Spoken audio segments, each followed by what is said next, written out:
Sheikh, my question is related to one hadith where it say people will see on day of judgment. People will see Allah. Allah will come to them in form different from what they first saw. So does this mean people will see Allah two times in different forms? So which one is real, or Allah have two real forms? This is way above your pay grade as a Muslim or even as a human being. You cannot encompass or understand how this universe is made. Yet you want to understand Allah's form? And this is not something that you ask about. The hadith is clear. The people would come on the day of judgment, Muslims and the hypocrites. The disbelievers, all those who used to worship other than Allah, would be taken to hellfire. And they would not even pass the straight path, or sirat. And then Allah Azza wa Jal would come to them, not in His actual form, but He will come to them in a different form. How? This is something we don't have any knowledge of. And Allah Azza wa Jal would ask them, what are you waiting for? And they say, we are waiting for our Lord. And Allah would say, do you know your Lord? Can you describe Him? Have you seen Him before? They said, no. But He will identify Himself to us. Then Allah Azza wa Jal shows His shin. And every mu'min and mu'mina, every male and female believer would fall in prostration.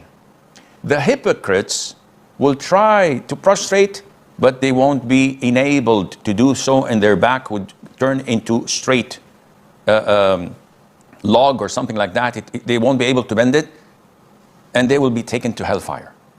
So this is what we know of the hadith.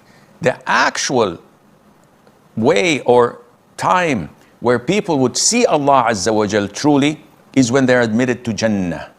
There, no one can see Allah Azza wa Jal other than the believers. And Allah would unveil His beautiful face to them.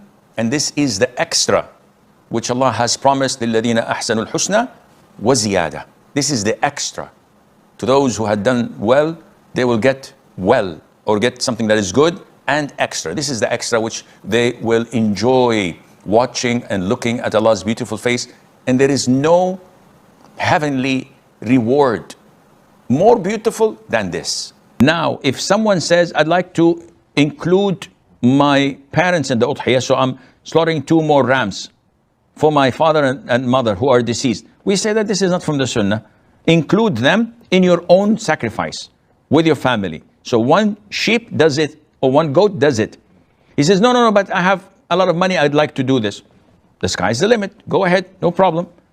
But to think that it is mandatory or it's highly recommended, the answer is no, it is not. The Prophet only did 1 for himself and his family, and 1 for his whole ummah. Those who are unable to slaughter will have their share, inshaAllah Azza wa Jal. But it is wrong to go all the way in saying that this is prohibited. No, this is halal. What is prohibited and an innovation is to slaughter something specifically for the Prophet ﷺ. This is totally prohibited. None of the companions had ever done this, nor the tabi'een or tabi'it tabi'een. And this is foolish, because anything that you do among the good deeds, the Prophet will be automatically accredited